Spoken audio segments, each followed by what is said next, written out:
Welcome to the MEND, a podcast for victims and survivors of crime, sponsored through the Center for Crime Victim Services here in our state of Vermont. My name is Anna Nasset, and I will be the host of this show. And you can find us on iTunes for the podcast. My first guest today for our first episode is Chris Fenno, Executive Director of the Center for Crime Victim Services. Thank you so much for being here, Chris. I'm really happy to be here. Thank you, Anna. Absolutely. So this show was created as an idea that when a crime is committed to an individual, there are resources and support available to them at the time of the crime, as they go through trial, if there even is a trial. But eventually, that person is just left out on their own. When the trial is done, or if they don't pursue criminal charges, they're left on their own to heal. And oftentimes people don't know where to go. They don't know what resources are available to them. And so this show is going to be looking at what resources are available, not only here in our state of Vermont, but resources available to people across the country. And with that in mind, we named the show the MEND because it's an idea that we are all trying to mend. And so what are the other things that we can stitch in to help us mend as we go along? I myself am a victim of crime and will identify as that and talk a little bit about how I navigate the world and the resources that I've used over the years, but I'm really focused more on seeking out what other resources there are for people from all victims of crime, not just the types that I've gone through. So I'm excited to spend this podcast looking at those and investigating here in our state and nationally. I do always want to begin with a trigger warning. This show is going to be we want to keep it light, but we are going to be looking at resources for victims of crime. So if at any time there's something that you might find jarring, just please feel free to tune out, and we welcome you back anytime. Today is our first show, and I am thrilled to have Chris Fenno here to celebrate the launch. Chris, as I said, is the executive of the Center for Crime Victim Services and has become a good friend of mine over the last year, and this show was her idea, and I'm honored that she thought of me to be the host. Thank you so much. You are welcome. And just as we kind of planned this out and looking at what we were going to do, I immediately wanted to have her here as our first guest to really launch off the show, but also look at what the Center for Crime Victim Services does here. Ours is located in Waterbury, Vermont, but there is a center in almost every single state, or there is one in every single state. Well, there's a state agency. There's a state agency. So she's going to share a little bit more about that. So thank you for being here, and I'd love to start out this interview with you just sharing a little bit of your history and Sure. how you got into this work, whatever you feel comfortable sharing, and how you came to be in this position. Well, I often think of myself as an accidental advocate. This wasn't, the world has really changed, and I think for the best to recognize that that victims need services, that they need help, and that people need and communities need to respond to that. But 35 years ago, I was really, the things that were around were sexual assault programs, which were mostly called rape crisis centers, and battered women's shelters, which were then called battered women's shelters.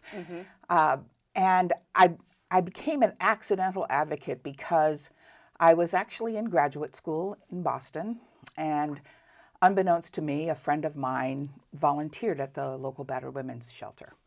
And I was studying for the ministry, and she gave their recruiter for volunteers my phone number.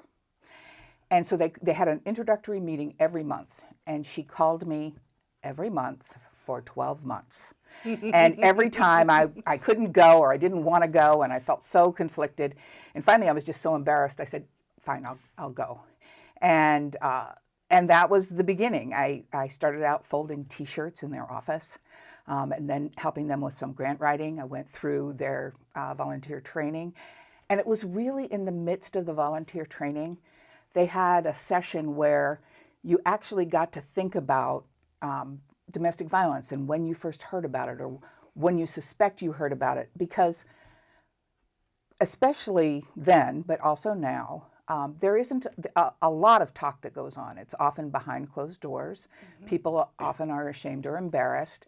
They think they're the only one it's happening to, or they might even think it's normal. And in this exercise, I grew up in the military. My dad was a career Navy man.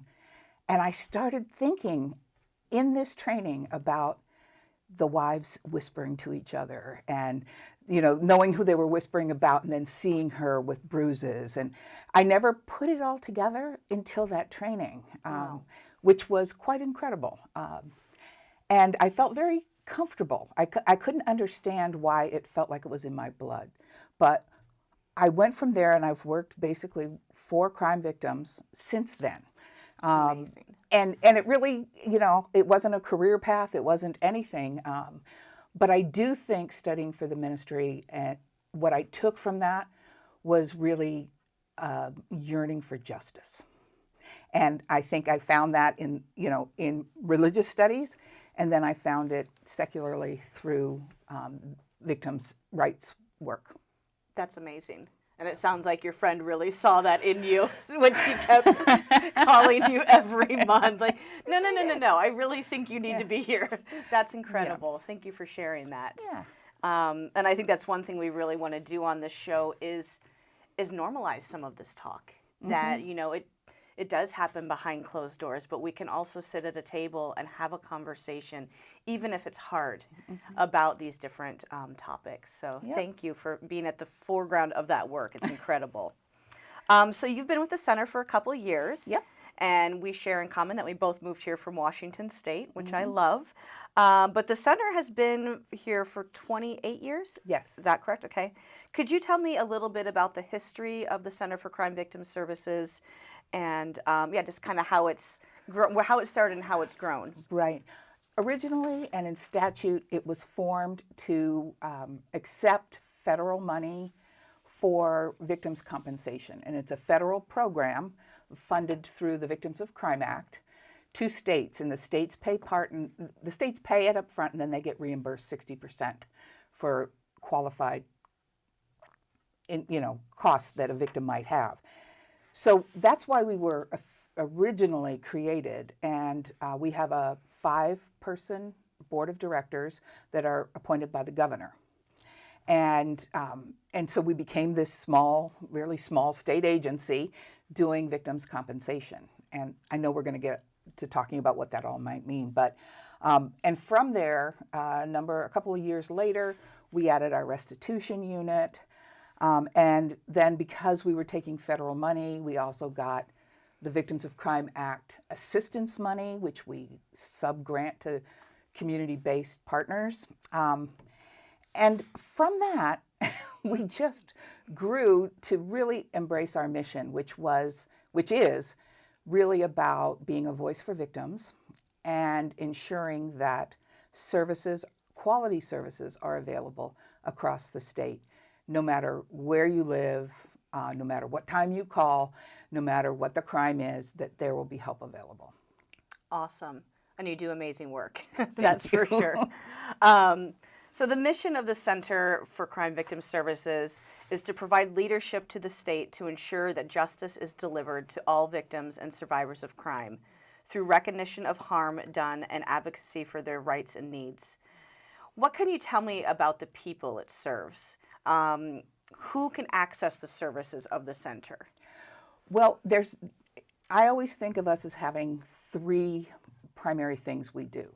The first are direct services, and that's our compensation and restitution units. And then, so that's our direct services. Then we also do millions of dollars of grants to community groups, and all that entails.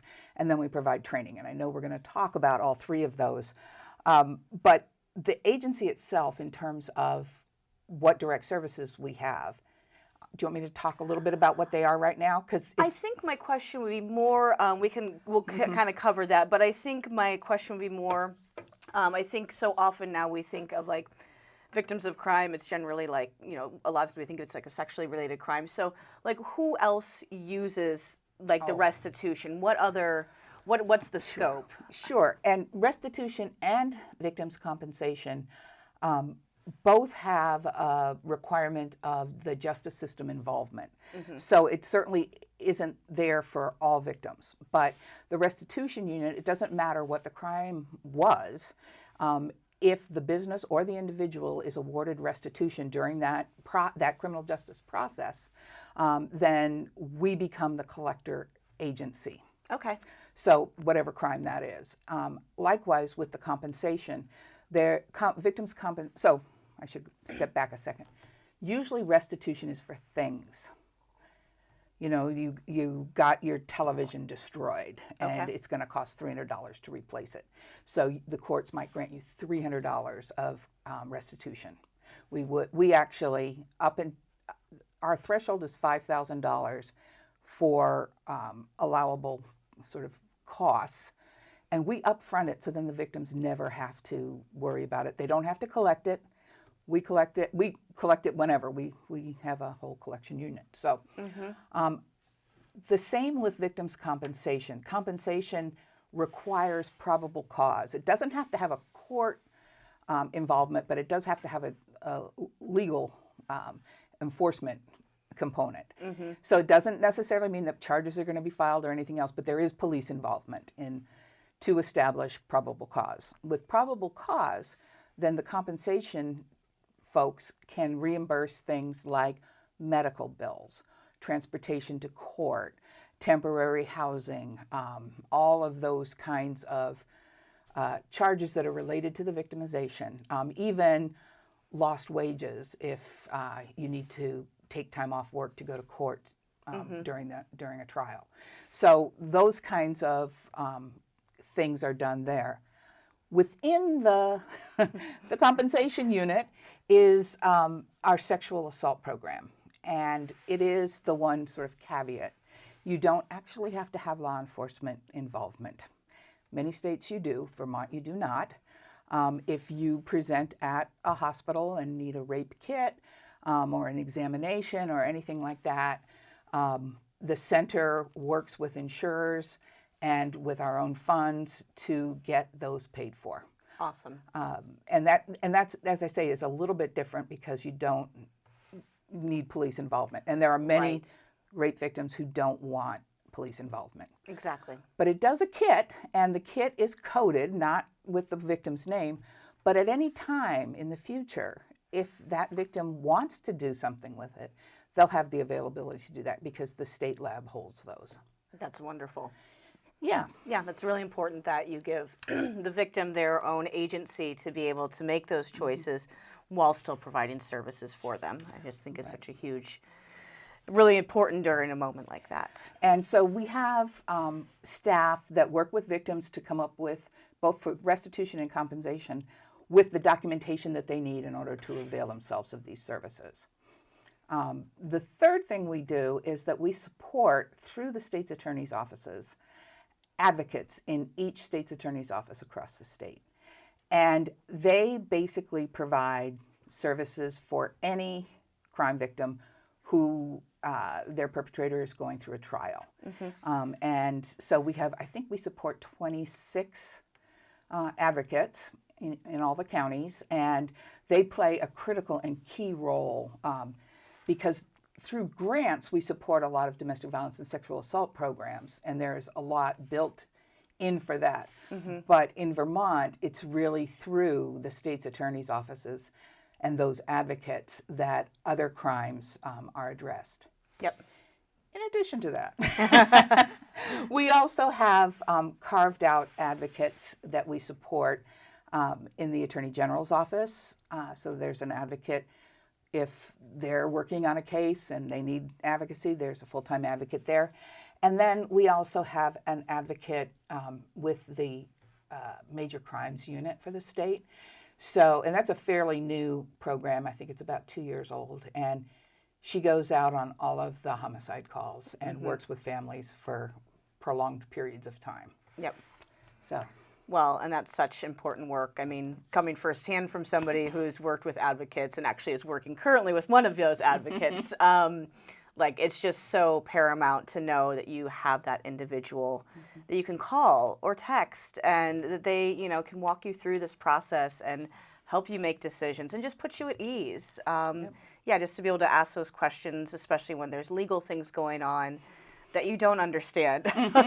Like, I don't have a legal degree. I don't know what's happening. So it's so awesome to be able to just connect with that advocate and feel that support. So thank you for that. Thank you very much. Yes. So I think we just kind of went over a lot of the services. So I'm going to skip to the next one. As a state agency, I know that you have a voice when laws are being made. Can you talk to me about that, what that process looks like, and how the Center for Crime Victim Services is involved? And is there any, I mean, I know we just ended the session, but is there anything like from this last session that you're really excited about that happened? Well, what we do during session is that we keep an eye on all the bills that are happening. And they may on the surface look like, why would we be interested in that? But it might have some kind of implication for victims. So this past session, I sat through a lot of hearings on expulsion. I'm trying to think, what is the name of that? And that really is for a lot of misdemeanor crimes. There's all kinds of wait time involved with somebody being able to get their record gone. Okay. So the reason why we were involved is because there still was a victim of something, and we wanted to be the voice and say, well, you know what? They really need to pay their restitution. They really need to pay their court costs, and then they can get it expunged. So on the surface, it seems like, okay, that should be all right. But there is a lot of movement legislatively around wanting to, and for some good cause, wanting to reduce the prison population. I think we all understand that almost every criminal ends up back in your community. Right. And so there really is a big emphasis on wanting to get the case expunged so you can get a better job and, those kinds of things. And that, while that is important, we need to bring the voice of victims and say, yeah, but the crime still was committed. And so the restitution still needs to be paid and the court costs still need to be paid. And that's an ongoing conversation because it really wasn't dealt with this session. So we have some summer work to do, some committee work that we're going to work on. The other thing that was interesting this past session was eliminating the statute of limitations for civil cases around child sexual abuse. And that kind of seems like, well, yeah, that makes sense. Makes sense.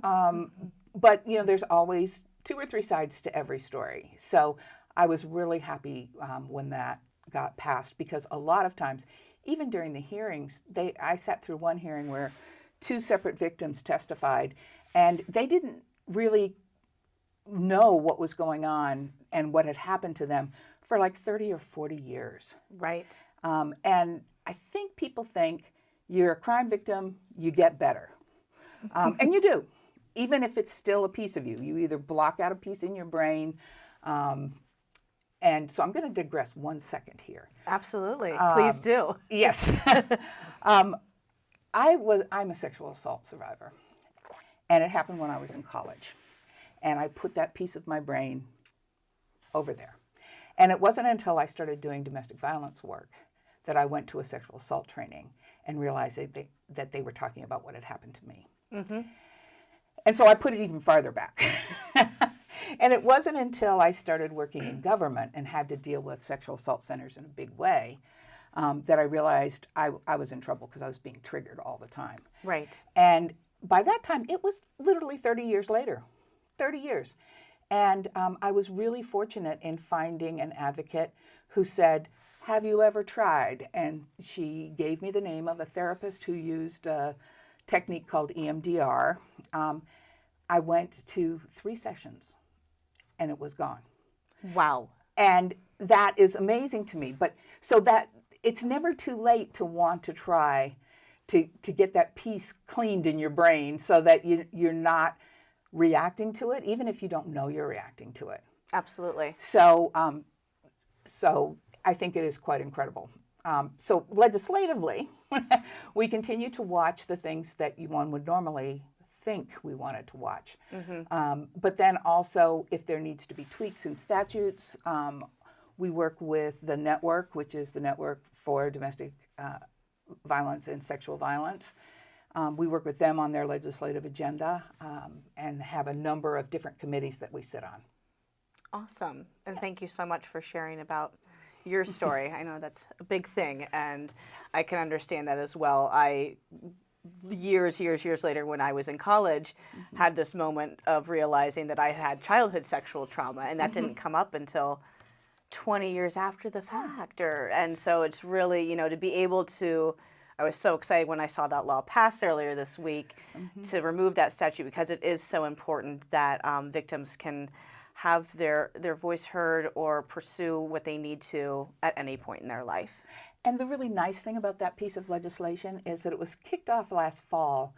The Department of Child and Families was involved. They brought in a victim of the man who abused all of the gymnasts. Yep. And she gave a talk. She gave their keynote address. And in that, she talked about statute of limitations and what they did for victims. And there were legislators in that audience who remembered. Yep.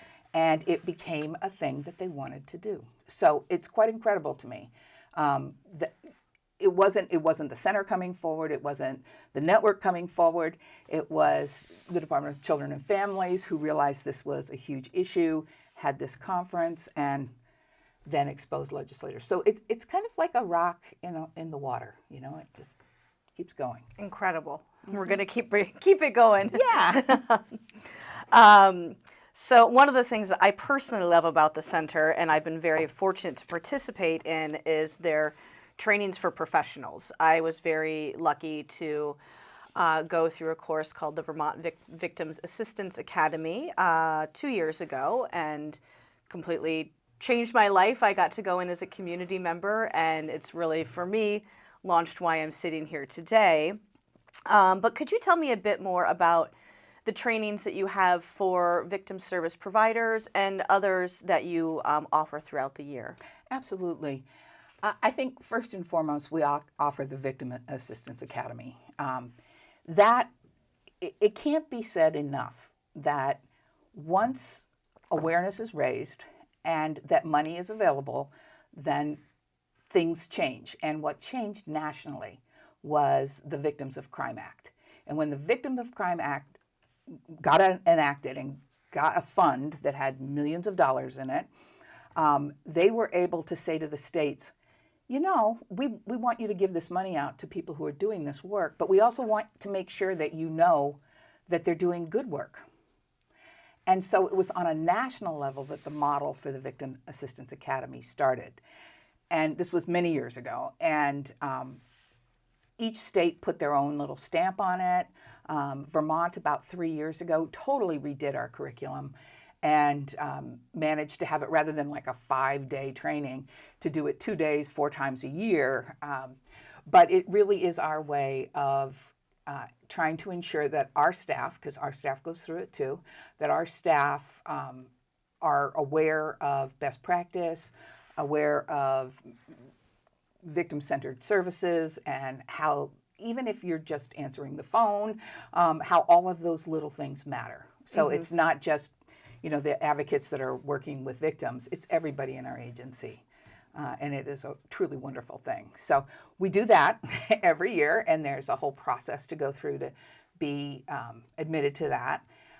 The second thing that we do is we have 4 pilot programs out there right now called Voice and Choice, and they're restorative justice programs where we gave money for these restorative justice programs that were serving offenders to actually get an advocate to work with the victims. And so we have training that we offer to that brand new program. And then whatever else sort of comes up, we administer a federal grant called the Stop Violence Against Women grant.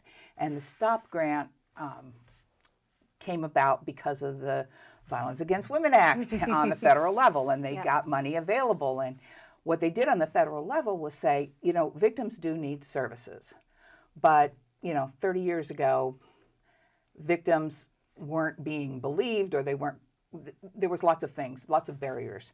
And so the federal government had a caveat. We're going to give you this money, but you need to form a coordinated community response.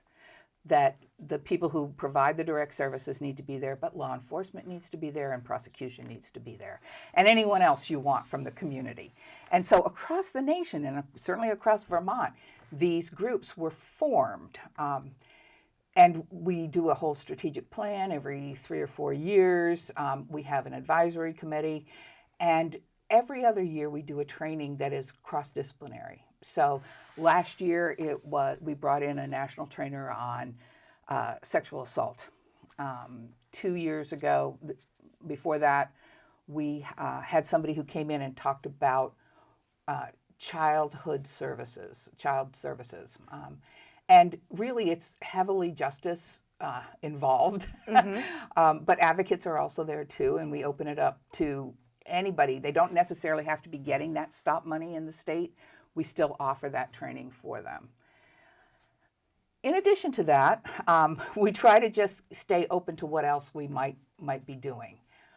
Vermont is very lucky that we recently, through the Human Trafficking Task Force, the Vermont Human Trafficking Task Force, applied for and got money. Woohoo! Yes. And it's a joint program with the Vermont State Police. And they have a liaison they're hiring. We hired a director. And the two of them are going to go across the state looking to see if there are core teams that can be put together so that local communities can respond to human trafficking, protocols and policies in place. And from that, really try to get the state of Vermont into a place where we're very responsive to victims of human trafficking. That grant has a lot of training involved. And the task force, even though it's not had any staffing for years, ever, they have subcommittees, and their subcommittee of trainers provides training across different disciplines and across the state. So we participate in that. We also, through that program, are hiring a task force coordinator. And so we're going to have actually all three of them co-housed at the center, even though we anticipate mostly they're going to be on the road.